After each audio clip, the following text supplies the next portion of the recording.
welcome everybody, and thank you for bearing with us while we were trying to get the technology right. I'm going to ask Dean and Director of Henley Business School, John, to just give us a brief welcome and overview. John, just so you know, we've got Paul.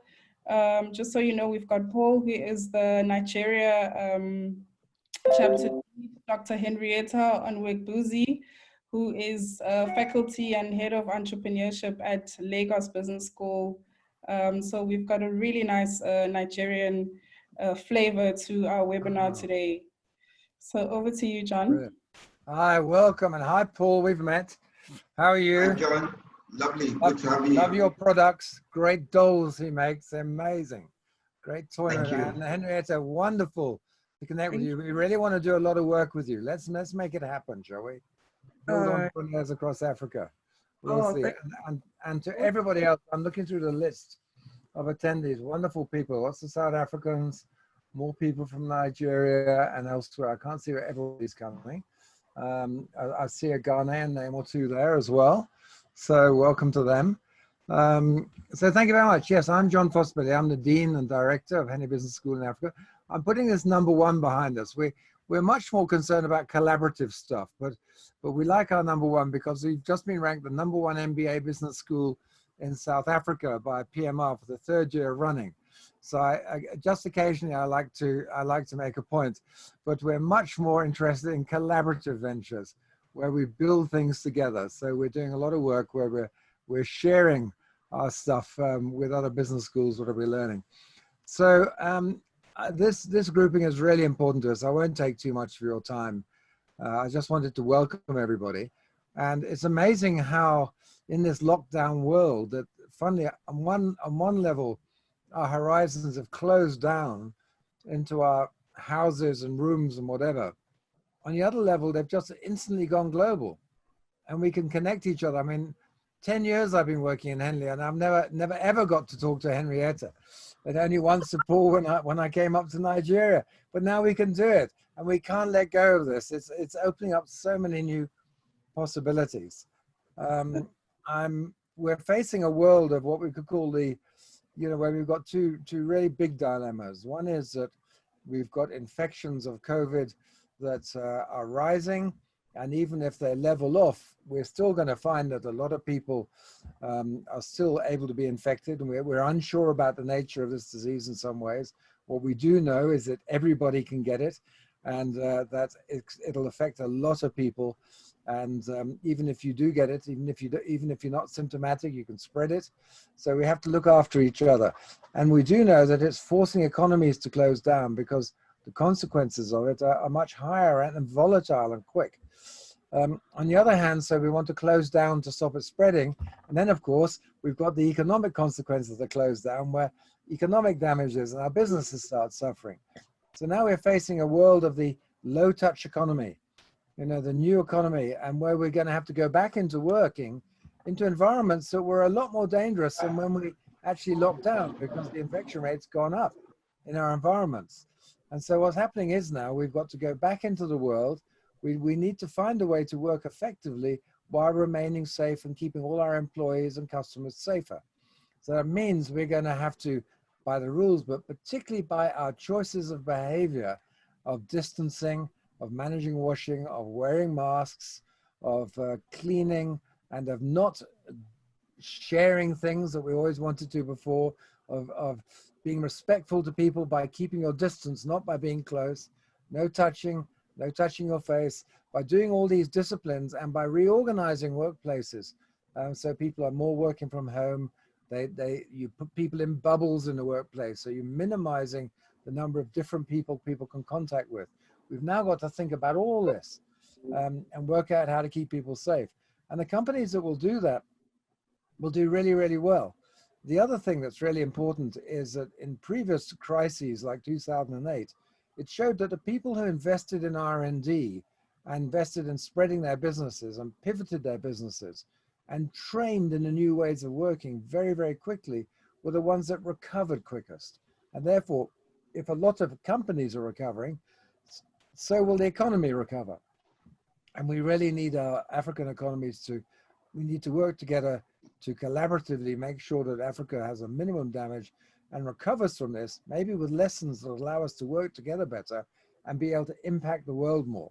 So we have a lot of really important human issues to connect with each other on, and to understand that we're all in this together. So that's all I have to say, except to say we're enormously privileged to be able to chat to you all. I'm not going to be able to sit through all of it, but I'm going to try as much as I can.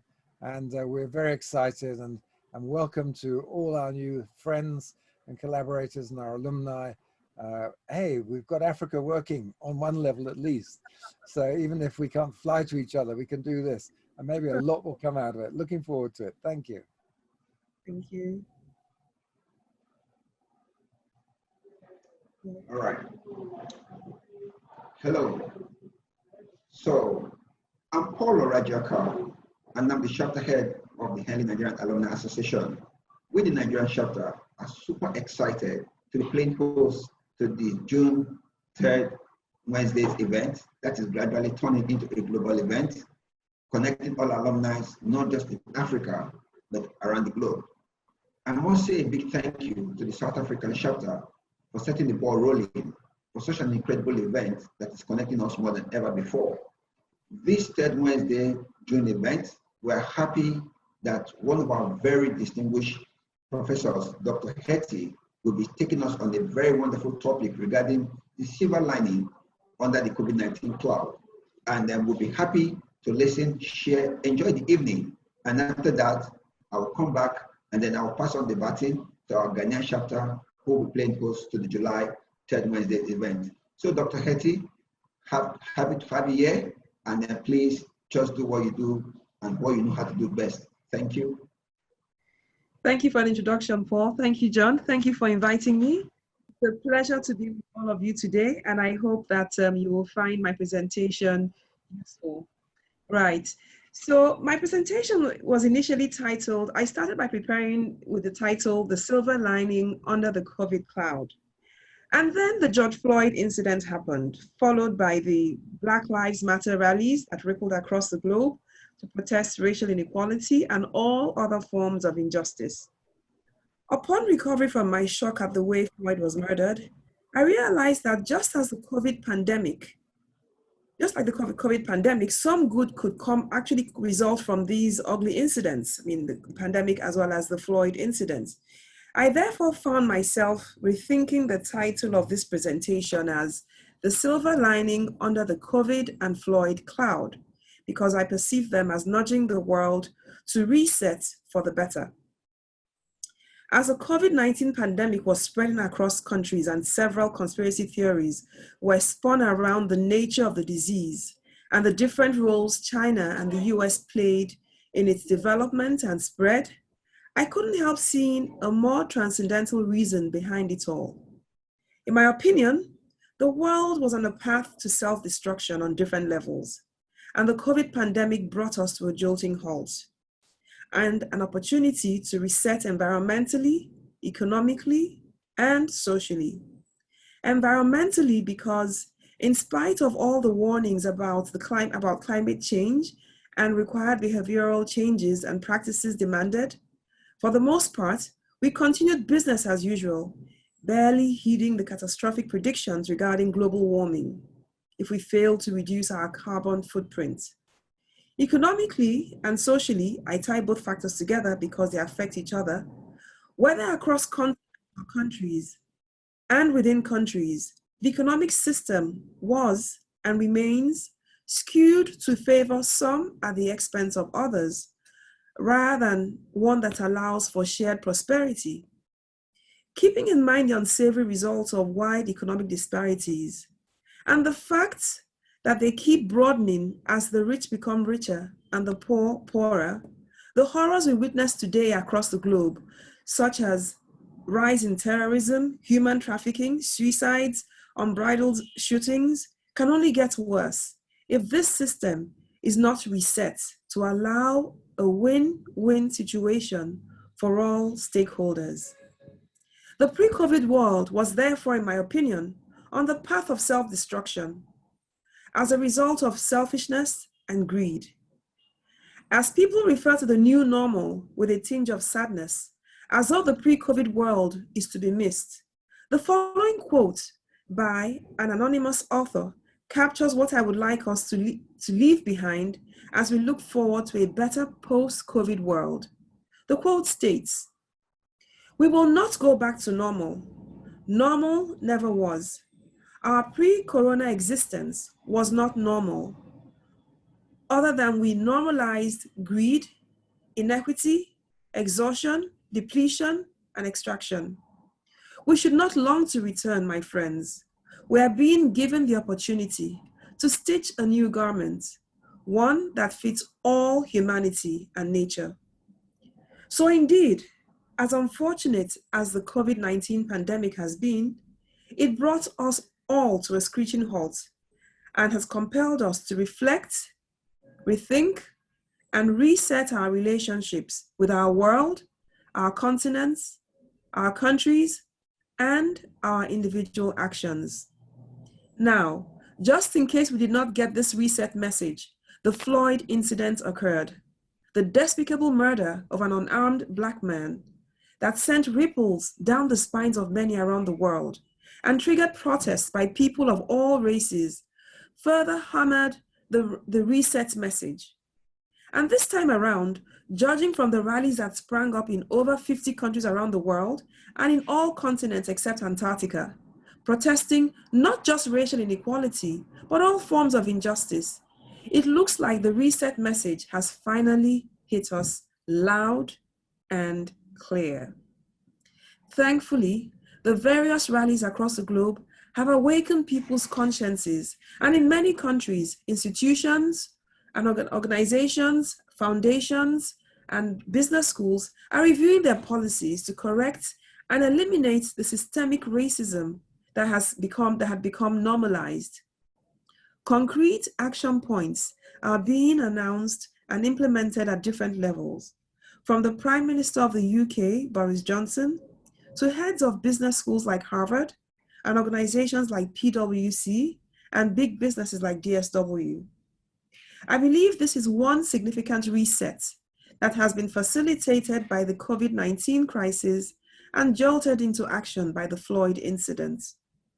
Both crises, therefore, present an opportunity to create a better post-COVID and post-Floyd world if we take the right actions.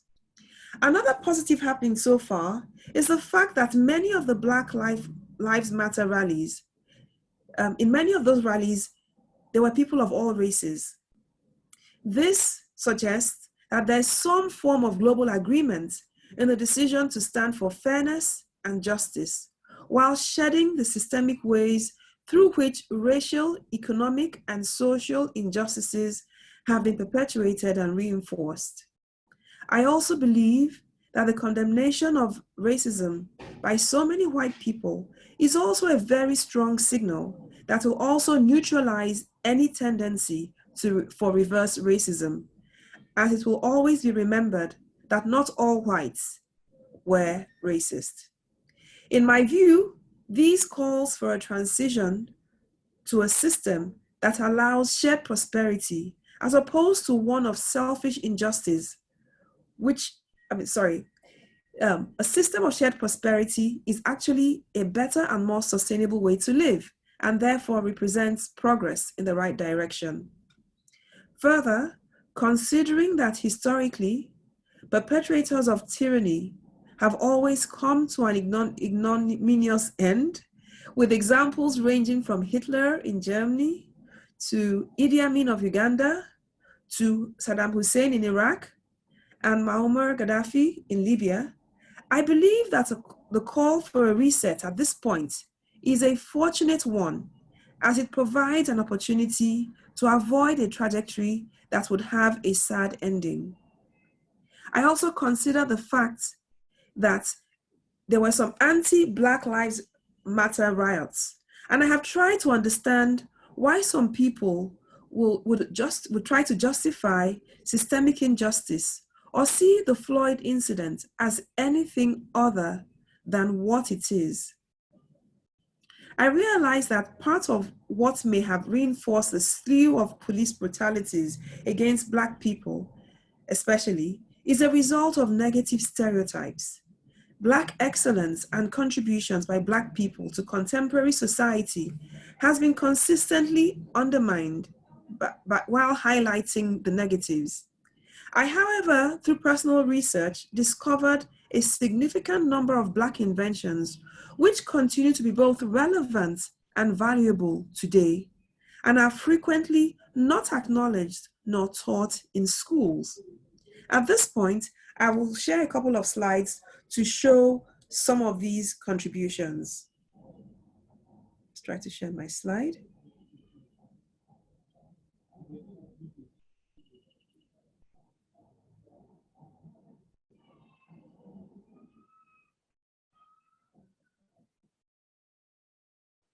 Right. So in my first picture, we have Professor of Medicine, Babafemi Taiwo, who is currently leading the study for the potential cure of coronavirus. He is actually the forerunner in the discovery of this drug, remdesivir, which has been discovered to to be an effective treatment against the coronavirus infection. He is Nigerian. Then we have Elon Musk, who undoubtedly is leading the most exciting portfolio of businesses across the world. I was recently teaching at Yale, well, last year, sometime around this time, and everyone who had a Tesla looks like they had won a lottery. And if they didn't have one, it was a car they aspired to have. As we all know, Elon Musk is South African and he's making waves around the world. He's the founder of Tesla Motors, also the founder of SpaceX, which is the first privately owned company to send man into the orbit and back to Earth safely. Then in 2016, we had Dr. Olutoye, a Nigerian surgeon in Texas, who operated on a preterm baby to remove a tumor and successfully returned the baby to the womb. Today, he heads a very big national children's hospital in the US. Going down memory lane, we have in 1971, Henry T. Sampson, who invented the first cell phone, which continues to be an exciting innovation that has changed the way all of us work and communicate. In 1971, we have John Standard, who invented the first refrigerator. In 1887, we had Alexander Miles, who invented the automatic elevator doors.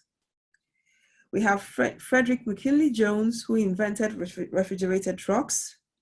In 1966, we have Mary Van Britten Brown, who invented the home security system, from your CCTVs to the monitors that we still use today for security reasons. In 1881, we have Louis Latimer, who patented the carbon filaments for the incandescent light bulb and made electric lighting practical and affordable for the average household. So the whole world knows Thomas Edison invented the light bulb, but no one ever speaks about Louis Latimer, who actually invented the filament that lights up the light bulb. Then we have Mark Dean, who holds 3 of 9 PC patents for being the co-creator of the IBM personal computer released in 1981. He led the design team for making the 1 gigahertz computer processor chip. In the early 20th century, we have Alice Ball, who pioneered the first successful treatment for for leprosy, also known as Hansen's disease. Then in 1907, we have another African-American, Paul Williams, who invented the helicopter. In 1962, we have James E. West, who co-invented the microphone. And finally, in 1984 and 1986, we have George Edward Alcorn Jr., who invented an imaging X-ray spectrometer. And all these inventions continue to be useful in the world. And yet we have never heard that these Black people led the path to these inventions. So I believe there is also ignorance about the fact that a significant contributor to America's greatness lies in the heterogeneity of its people. The multiple races and cultures in the melting point that make up America's population bring so many benefits to the country in terms of multiple ideas and innovations that made America become a world leader. I will use two examples to illustrate the value of heterogeneity. The first example comes from a book by Richard Branson titled Screw Business as Usual. And it has to do with a group of Navy SEALs who were asked to form two teams for the day's tasks. All the white Americans chose to stick together in one team, while the other team was made up of different ethnic minorities who were neither as tall or as broad-shouldered as many of the American hunks that formed the other team. Both teams were given similar tasks to perform, and by the end of the day, the heterogeneous team of minorities significantly outperformed the homogeneous team.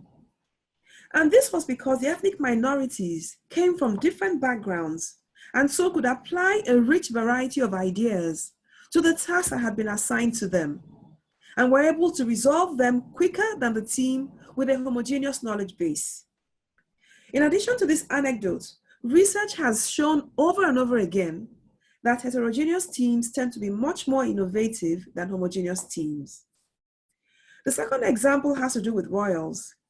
You may recall that in the past, when royals chose to keep their believed superior blue blood intact, they engaged in consanguineous marriages and ended up getting children with weaker and weaker constitutions as a result of genetic disorders. Because of this, consanguineous marriages became discouraged and eventually prohibited. So both examples support the fact that diversity is enriching and strengthens. My belief is that systemic racism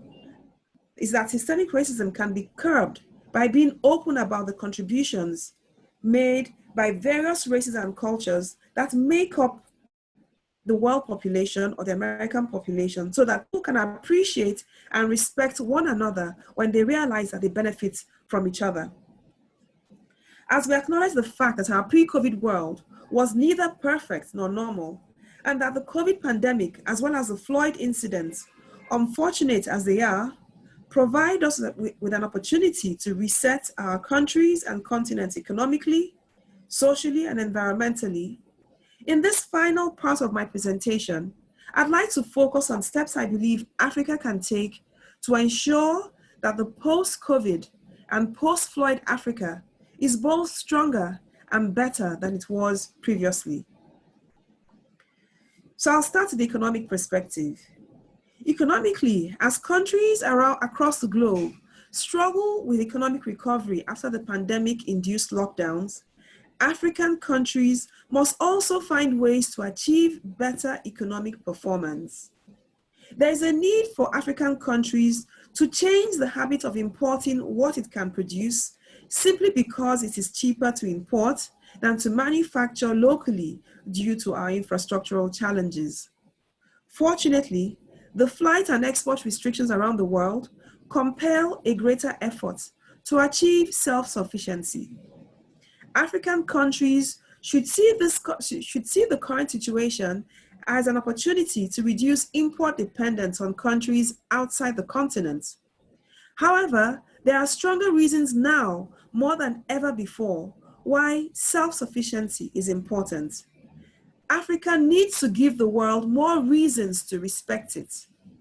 I believe that respect is earned, and Africa needs to go from doing what is easy to what is best for it in the long term. For instance, the importation of items such as pencils, toilet paper, toothpick, ketchup, biscuits, or cubed sugar, and many things which can be manufactured locally, needs to stop. No matter the challenges, we must be determined to produce such basic items locally, as it creates jobs and expertise for the local population and also conserves our much needed foreign exchange. As the African Continental Free Trade Agreement comes on stream, trade collaborations among African countries must grow. Africans must deliberately find more ways to do business with other African countries to boost the economy of the continent and preserve wealth within the continent. Another way of preserving wealth within the continent is by changing our taste for vacationing outside the continent to doing so within the continent. Africa has wonderful weather and great tourist attractions that can be developed. Unfortunately, middle-class to wealthy Africans have a pervasive, economically and unhealthy habit of vacationing outside the continent in Europe or America. For the Black Lives Movement to have long-term traction, Black people all over the world, especially those in Africa, must be determined to attain financial muscle that provides a stronger global voice. Until African countries begin to strengthen their economic performance, Africa may unfortunately remain a region for exploitation, and Black people around the world may continue to be perceived as the underdog. From the social perspective, I believe the COVID pandemic has forced us to understand that we must be our brother's keeper. As long as any one of us is compromised by the virus, we all are. We must therefore be concerned about the living conditions of the poor who form the majority of most African countries, in most African countries. The pandemic compels this concern for those who would otherwise care less about the poor, who usually work for the rich, either as domestic staff, nannies, cooks, chauffeurs, gardeners, electricians. Though economic disparity is currently a global phenomenon, the problem is quite exacerbated in African countries. We can emerge from this crisis better if we start to encourage purpose-driven entrepreneurship that is focused on transforming lives and improving society using financially profitable business models. We must unprogram ourselves from the belief that social concerns are the purview of non-profit businesses. This pervasive error was transmitted by Milton Friedman, who posited that the sole purpose of a business was to make profit for shareholders. The most obvious evidence against this is the fact that the wealthiest entrepreneurs in the world happen to be some of those who have made the greatest impact on progressing humanity. For example, Bill Gates was obsessed with making people more creative by putting a personal computer on every desk and making it user-friendly. And because this solution was so useful, people all over the world were willing to pay. And as a result, he became the wealthiest man in the world for 18 straight years. The result, so as Jack Ma, the richest entrepreneur in China, would say, if you want to remain small, solve small problems. If you want to be big, solve big problems. So impact-driven entrepreneurs will end up not just transforming Africa, not just transforming lives, but will also make a lot of money. Africa has many problems, but every problem represents a potentially profitable business opportunity. Africa needs impact or purpose-driven entrepreneurs who are passionate about using business to solve its problems, such that Africa is transformed while they make money. Africans must give dignity to Africa and change the pervasive narrative of Africa as a poor and dark continent. Africa is the root of all civilization and can still take its rightful position if Africans consciously decide to work towards the vision of making Africa rise. Finally, from the environmental perspective, with more people working from home and continued flight restrictions, there's significantly reduced carbon emission globally. In addition to this, Africa has the advantage of solar power, which is clean energy. As Africa has the advantage of leapfrogging energy technology based on existing best practices, it is my hope that just as young African entrepreneurs are doing a fantastic job of developing apps that address problems on the continent, by developing apps that address problems on the continent, they would also do the same in the energy space and provide clean energy that is affordable and sustainable for the continent. I see light at the end of the tunnel if we're able to embrace this form of energy and continue to work hard to make Africa rise. Thank you. Back to you, Paul.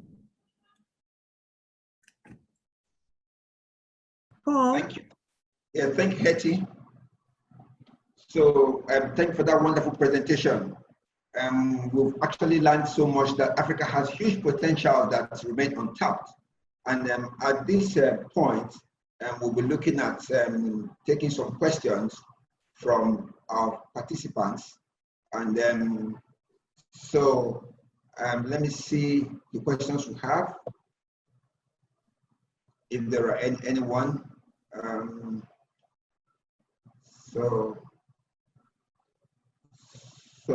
So everybody who has listened to Dr. Hetty's presentation, you're free to send in some of your questions via the chat box so that we could throw these questions to Hetty and she can throw more clarity where you want to find out more regarding some things in our presentation.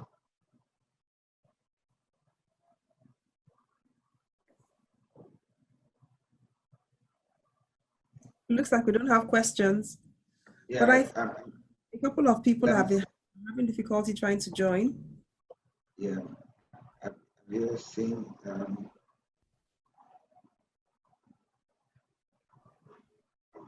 Okay. So I'm looking for Mamo. Kakra, are you there? Okay, Mamo. I am here and Kakra is here as well. We have a question from Asante who says, how do we as Africans position ourselves in times of this pandemic? How do we position ourselves in terms of the pandemic? I think that we have the advantage of having herbs that cure this. Here in Nigeria, just like you've heard in Madagascar, they've used herbs to ensure they can go back to school safely. We've had a lot of professors of pharmacognosy in Nigeria come up with different herbs that they vouch can treat this. Currently, a couple of them are being tried.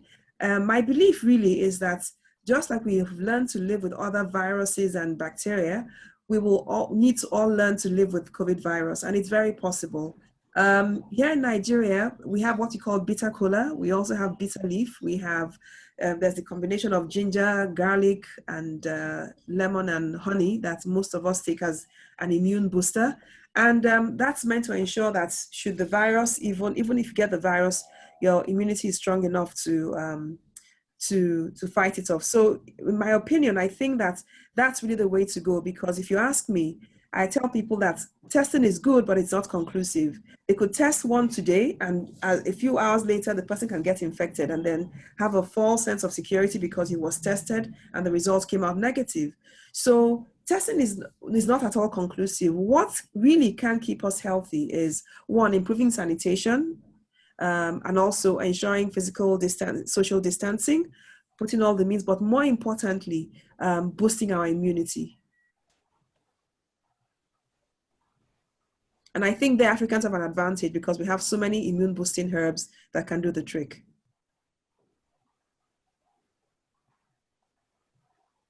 Oh, thank you very much for that, Doc. We've got another question here. Barry asks, what do you think the areas of opportunity are as we start to come back to post-COVID life? In your topic, you mentioned that there's always a silver lining, with everything. So, Absolutely. So what are some of the areas of opportunity for business leaders that are in the panel today and in the webinar today?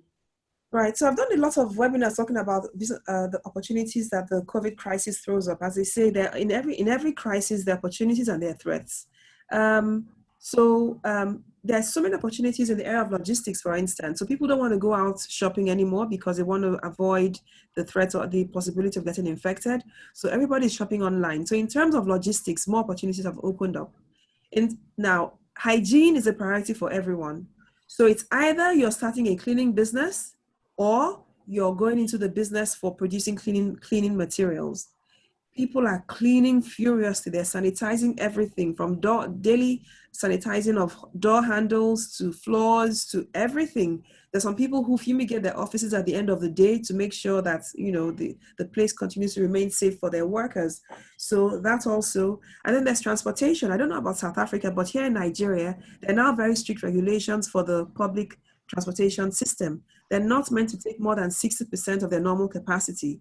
And organizations have been encouraged to provide transportation for their staff.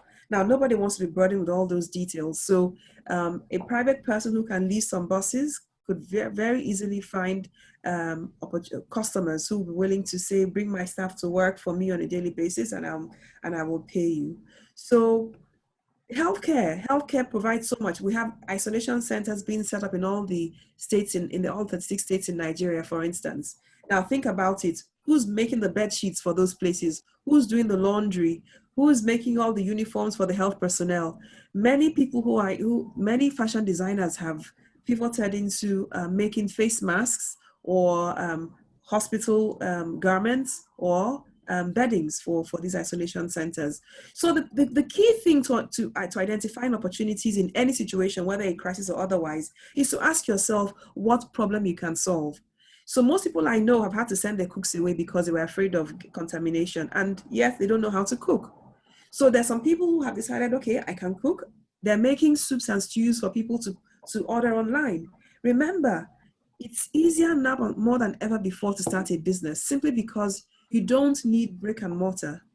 Once you have an Instagram page or a Facebook business page or a WhatsApp business account, you can advertise whatever it is you want to do. So a particular family I know has the mom making soups, one of the daughters making cakes, and another one making a very typical bean cake here we call moi moi, and they have orders. So they're enjoying themselves, making money from home.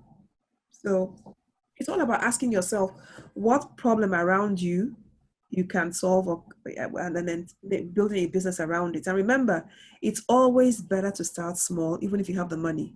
So don't let the fact that you don't have a lot of money stop you. Start small, think big, so that way you give yourself a learning curve. You allow yourself make mistakes that are inexpensive so that you can learn from it and continue, rather than make mistakes that are so expensive, they knock you out of business. So once you can identify a problem you can solve, you're good to go. Absolutely. Pave the path while you walk it. John, are you still there? John has some interesting points to share with us before he leaves to have. Yes, that was fascinating. Thank you very much. It was so good. There was so much good advice in all that, particularly pivot your business and all that sort of stuff. There's one thing I would say, I would have a slightly different perspective, at least my wife would, because she's a doctor, and she is absolutely adamant, I'm afraid, that while building your immune system is really important, it is absolutely no real protection against the virus. I have to say, because if you look at what the World Health Organization and CDC are saying, and all the research coming out, is it's important to build your immune system. But because this is a new virus and it's mutating and it's so difficult, not saying don't build your immune system, but we cannot think that's going to protect us in any way, actually, because it's so virulent. And the only proper protection is, as you said, Henrietta, quite rightly, is distancing and hand washing and keeping away. And even if you stay in them, we have to worry about air conditioning. And you have to limit your exposure to people to a number of minutes. You can't have the same sort of meetings. It's a really very difficult thing. There's some wonderful stuff written on this by the World Health Organization and by the World Economic Forum on distancing. And there's some great things. There's a company called Steelcase, STELCASE, where you can download a lot of information about distance working.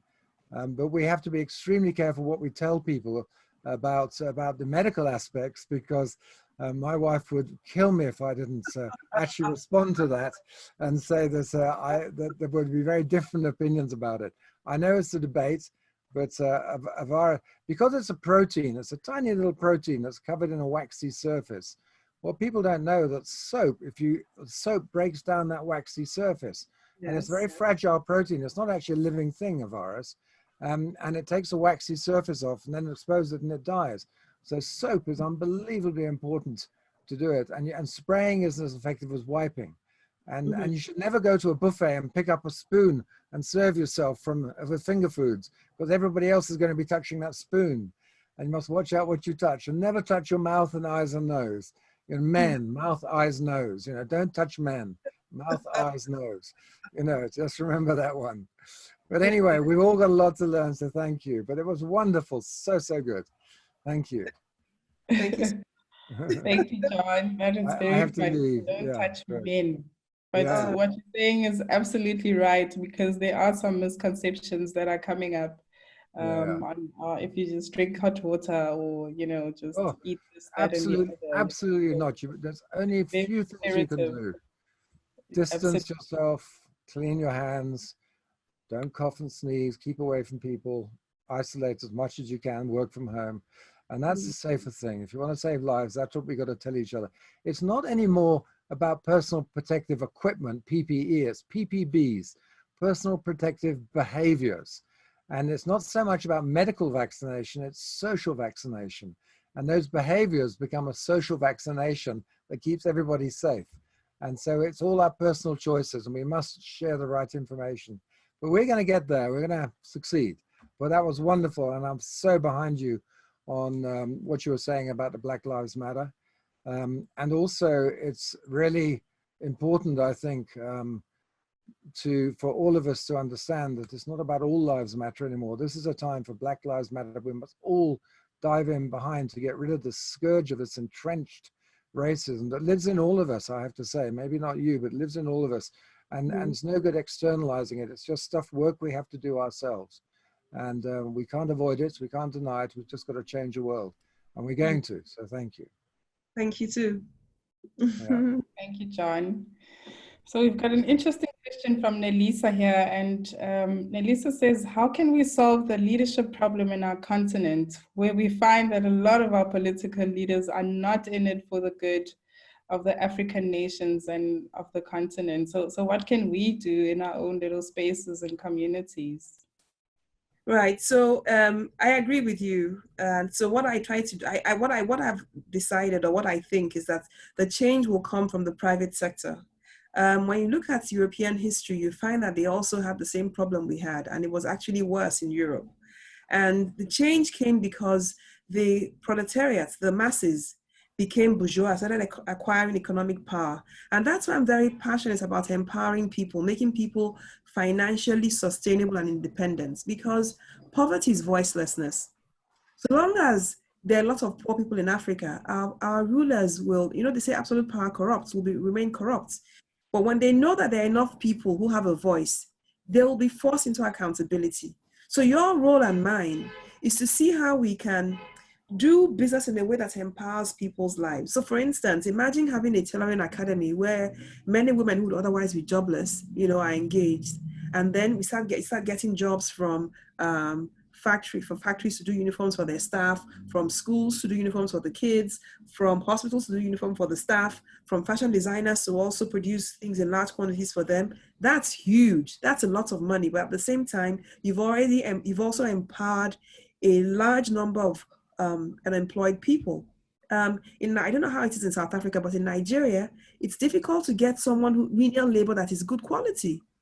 Now, imagine if we had a construction skills training academy that put all these boys who would otherwise roam the streets and cause havoc, okay? Train them to be good carpenters, welders, masons, electricians, and they'll get jobs faster than MBAs, okay?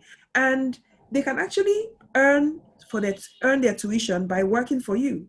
So Africa is a developing continent. There are many construction companies and real estate companies all over the place looking for good workers. So, and as things stand now in Nigeria, people pay agents to get them good workers. So you could also, these people can easily, so you could make a lot of money. So you invest first of all in the school, train them, and then make money when people come to you to hire your trained boys. And even you can have your own facilities management company or construction company and make money as a result, where the students work for you part-time and go to school part-time. And that way, many can come to the school because they don't need to pay, and they can work to cover their tuition, as they work with on your projects. So it's really about us thinking about clever ways to create jobs and empower people. And the more people who are empowered, the more people we have empowered, the less opportunities our governments have to behave the way they do right now. Because right now, those who can speak are very few, and the few who can speak are afraid of being victimized, so they keep quiet. Okay, so until the majority of Africans are economically empowered enough, we're going to keep having this challenge. So I try to forget about what government is doing and try to do the best I can to contribute to empowering the masses. Thank you, Hetty. There are a couple of other nice questions here that somebody has asked. Boyiga asked that what actions are required to implement the changes to our mindset and behaviors regarding patronizing Africans? So I always tell people that much as I'm passionate about developing Africa, and much as I'd like to be very patriotic, I won't buy something that's bad quality just because it is made in Africa. Africans must learn to do world-class work. Okay, so I typically wear African prints to school in the last couple of years, last 3 years or so, not because I'm trying to patronize Africans, but because I like it, I love it. Some of my African print dresses are more expensive than my skirt suits. So Africans must work to global standards. And that's what will make our goods and services be able to transcend our borders and be sold abroad. So yes, we must support Africa. We must train and encourage people to work well, but I don't believe in supporting bad work. The reward for good work is patronage. So we must create quality, we must create value, and we'll get value in return.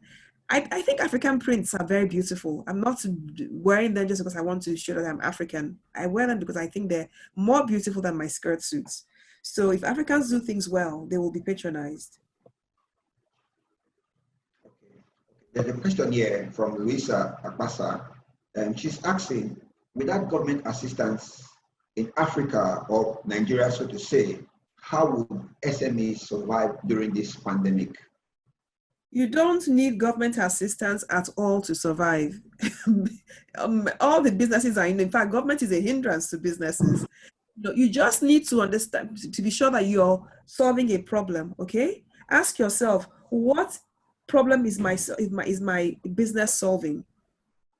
Okay, you can even start a business without money, but because what you're doing is relevant to a certain target market, they will pay you, and as a result of the payments they make to you, you will grow gradually. So please don't think you need a lot of money to start a business or that you need government. We would like government to create an enabling environment, okay? Stop multiplicity of taxes, okay? So if possible, facilitate registration and all of that, but you really don't need government for your business to be successful, okay? And in spite of all the bottlenecks that the government puts in the way, businesses are surviving. So please put yourself in that resilient, determined mindset. Don't get into the pity party of, oh, government is not, government is not. If you ask any successful businessman today, Paul is a very successful businessman. Nobody has ever reached out to government to say, help me here or there, okay? And even bank loans are not healthy for new business. I teach entrepreneurship at the Lagos Business School, and I totally discourage anybody from taking a loan to start a business. That is the beginning of the end, because rather than thinking of giving value to the customer, you're going to be focused on the fact that you have interest rates to pay, and then you start getting exploitative. Rather than give quality, you're trying to extort from the customer, and that's not attractive. Customers will run away from you. So you want to focus on creating value, solving a problem, okay? And if you provide a solution that is appropriate for the problem you're trying to solve, you will find that people are willing to pay for your solution, okay? So be purpose-driven. Ask yourself, what problem can I solve? If it is hair you're making, very easily, if you do it very well, you will have a lot of customers.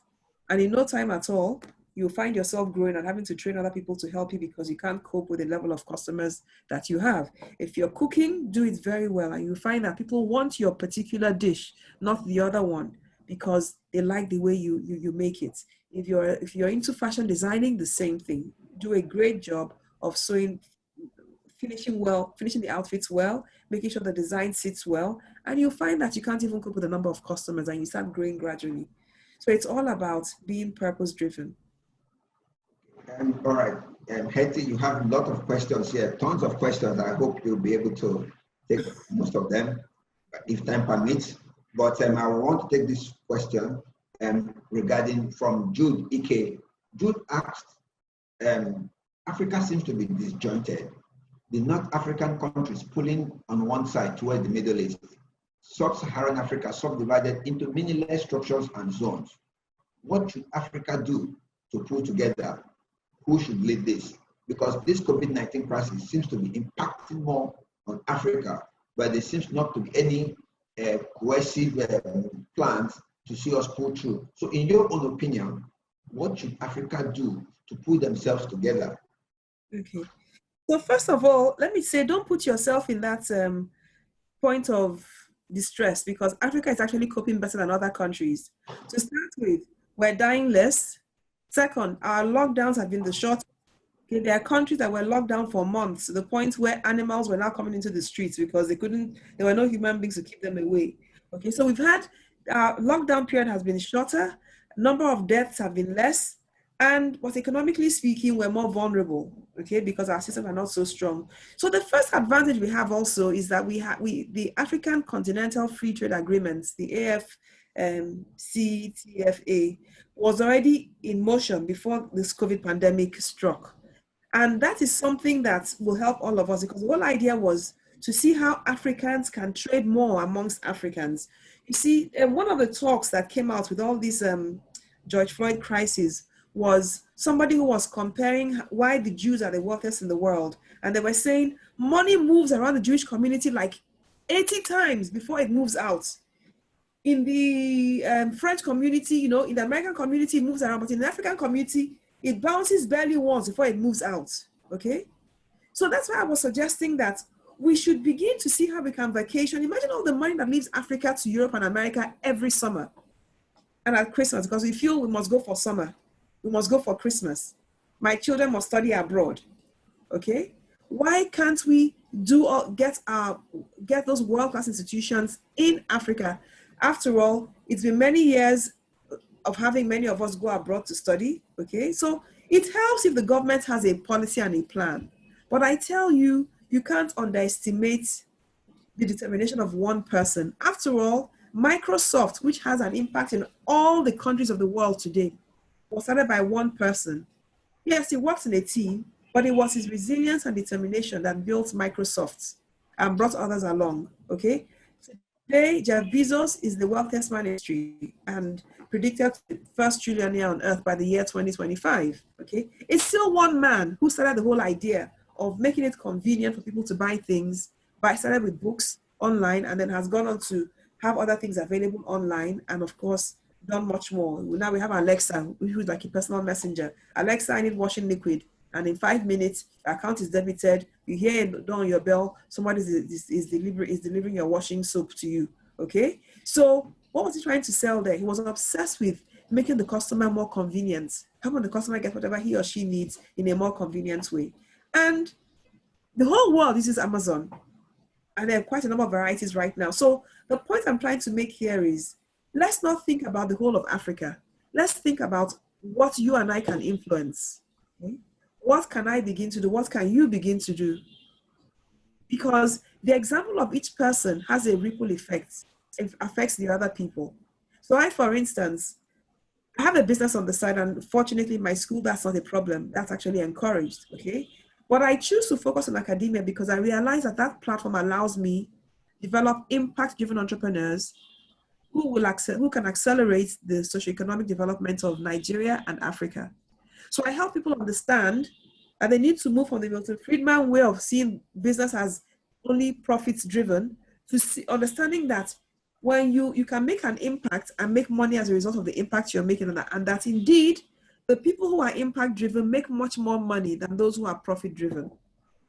Because impact driven entrepreneurs tend to see more problems, and they tend to solve the problems more genuinely, and as a result attract more customers, because customers want value. Nobody's going to give you money because they want you to be rich. They'll only give you money in exchange for value from you. And if you're given value, you will drive profits.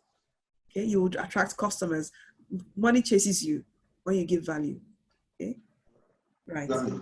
So, Dr. Hetty, Mamodi Nape asked a question regarding your presentation slide when she said she didn't know Africa had so many unsung heroes and heroines. So she felt that the narrative that we produce what we don't use, as a result, will depend on what is produced abroad. So the question is, how do we implement a turnaround strategy instead of just doing lip service? So what's your take on how we could change this narrative and implement a turnaround strategy? So as I said before, it's already changing. Some 5-10 years ago, my wardrobe was 100% skirt suits from the US. Okay. Today, it is 80% African print dresses and skirt suits in African print.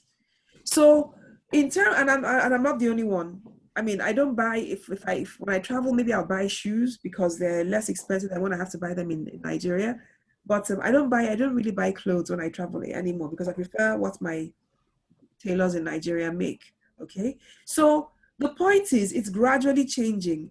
I don't know how South Africa is, but some 10 years ago, Nigerian supermarkets had 90% imported goods. Today, so only 10% locally produced manufactured goods. Today, it's inched up to about 30-40%, and I think it's going to keep rising. Fortunately, as people get more price sensitive and as inflation increases, people are looking for less expensive products. You know, so there's an economic reason to compel people to buy more locally produced goods. But more importantly, I suggest. I mean, I think that people will. More people will begin to do things. So, for example, African snacks. We have loads of lovely snacks. We have loads of lovely snacks that people are not packaging properly. Over time, I expect that this will begin to happen. And once people begin to make money from selling their snacks commercially, they're going to be able to realize that we don't need to wait for. It's not only imported snacks that should be sold in supermarkets. Okay. So I think it's happening gradually. You might also know products or services that people are really delicious and nice locally, that have a local flavor, but are not being produced, are not being packaged for commercialization, which you can begin to commercialize. Okay, so that's something that's happening in Nigeria, and I'm sure it may be happening in South Africa as well. Okay. Robert Daudu have a question. He said, as the pandemic persists and continue to adversely affect certain economic activities, what short-term containment measures would you recommend for businesses in hardly affected sectors, such as aviation, hospitality, tourism? So, like you know, these three sectors Robert has called are the hardest hit in this pandemic: aviation, hospitality, and tourism. So what are the short-term containment measures would you recommend for them? Okay, so I tell people that every business has been affected, every sector has been affected, some positively, others adversely. Those who have been affected positively have one thing in common. Those who've been affected adversely have one thing in common. Positive ones, the ones who have more customers today because they are relevant. The ones who have no customers today because they're not relevant right now. So aviation, for instance, there are flight restrictions, so you can't fly. So in a country like Kenya, what they've done is most of the passenger planes have become cargo planes. They're now taking flyers to the UK from Nairobi. Now, if you're the owner of such a thing, well, you've got to pivot at a point like this. I know a luxury car dealer in Nigeria who's now focusing on his agribusiness. He has a rice farm, and Nigeria banned the importation of rice some time ago. And today, his rice, he can't even meet demand because the demand is so huge. First, because of the palliatives that were being organized, and next, because of the demand to stock up during the lockdown, and now just general consumption. Okay, so it's okay to pivot.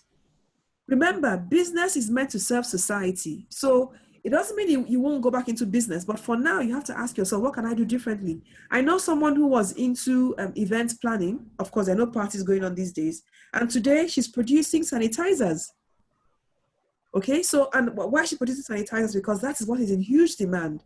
And she's getting a lot of customers because she's doing a great job of it. Her container is so beautiful, the content so effective. And so she's making it in that space. I have a friend who was also a travel agent, but she's also a fitness freak. So what she did during the lockdown was get certified as a fitness and fitness trainer and nutritionist. And lo and behold, by the time she posted her picture on Instagram of when she was fat and now now that she's lost weight, how she is, she started getting customers. And her customers are getting results within a month. People want to flatten their tummies, people who want to lose weight. And what she does is just record the videos. And as the customers come in, she just gives them access to the videos, but she does a personalized nutrition plan with them. And she's making good money while waiting for the aviation industry to open up again. So you don't have to do the same thing continuously. You need to pivot at a time like this.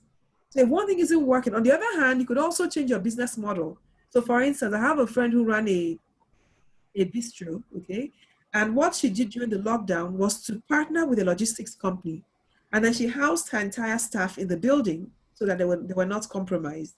And so and then she started taking orders. So people would place their orders and she would deliver the food to them. And she didn't skip a beat during the lockdown. She made so much money because it turns out that the richer people are, the lazier they are, and they were ordering breakfast, lunch, and dinner on a regular basis from her, and she made a lot of money. So thank you, Hetty. Thank you so much. We have, in fact, because of time, we have tons of questions, but I will just take one more last question, and that will call it a day before I hand over to my brother from Ghana, Kakra. So the last question I will ask will be, how can African entrepreneurs set up their business so that it is not affected by the global pandemic as we have seen in this case now? So what should they do? How proactive should they be to mitigate the level of adverse effect they faced during this pandemic? So the first thing that happened to most businesses was that they didn't have the threshold to keep paying their staff beyond the month of the pandemic. So as soon as the pandemic struck, people started telling their staff to leave because they couldn't afford to pay them. And for me, that was a reflection of their funds management, financial management.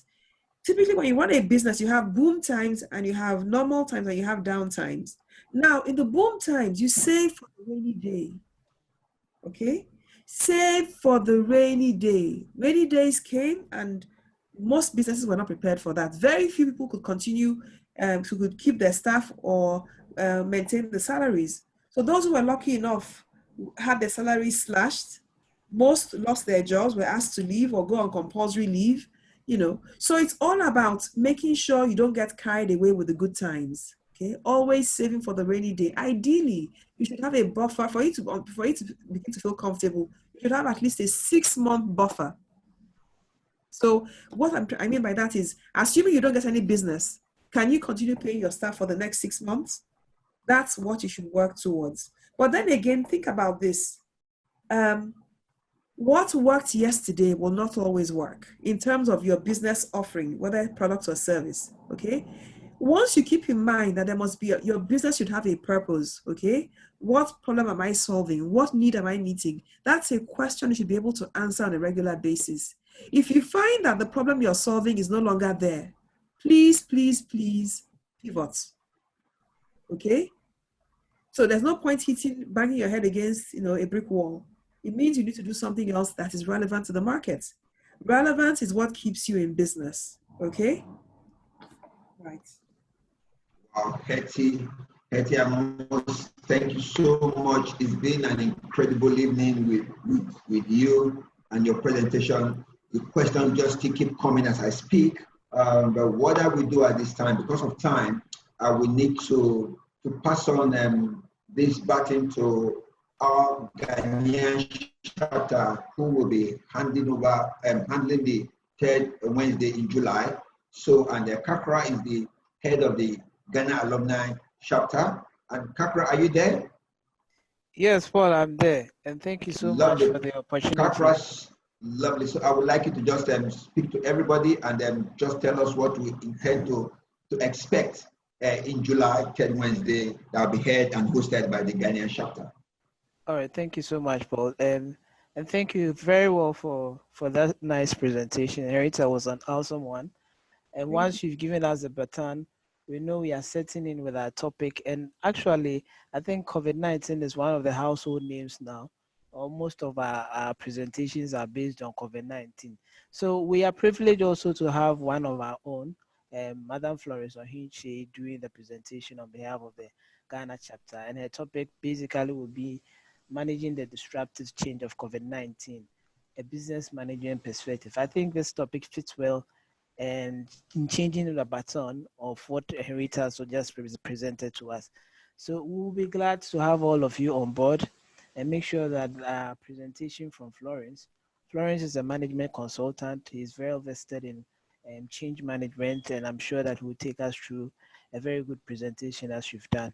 So on behalf of Ghana, we are ready to take you on, and we are coming as a bank and picking out the baton from Henrietta with his presentation that we've done. We thank you for this opportunity. We hope this African alumni webinar will continue and build Africa as well. Thank you so much for the opportunity. Thank you.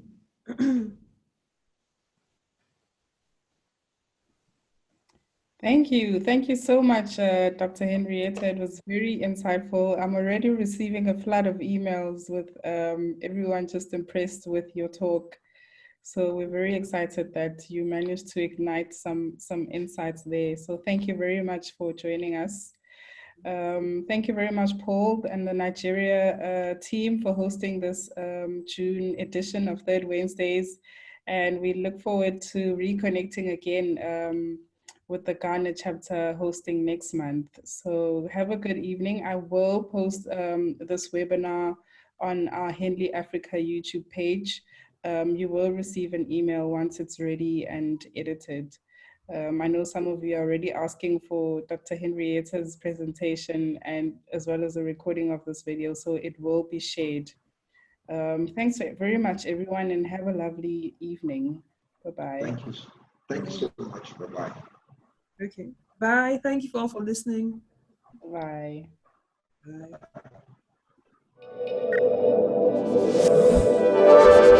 Bye.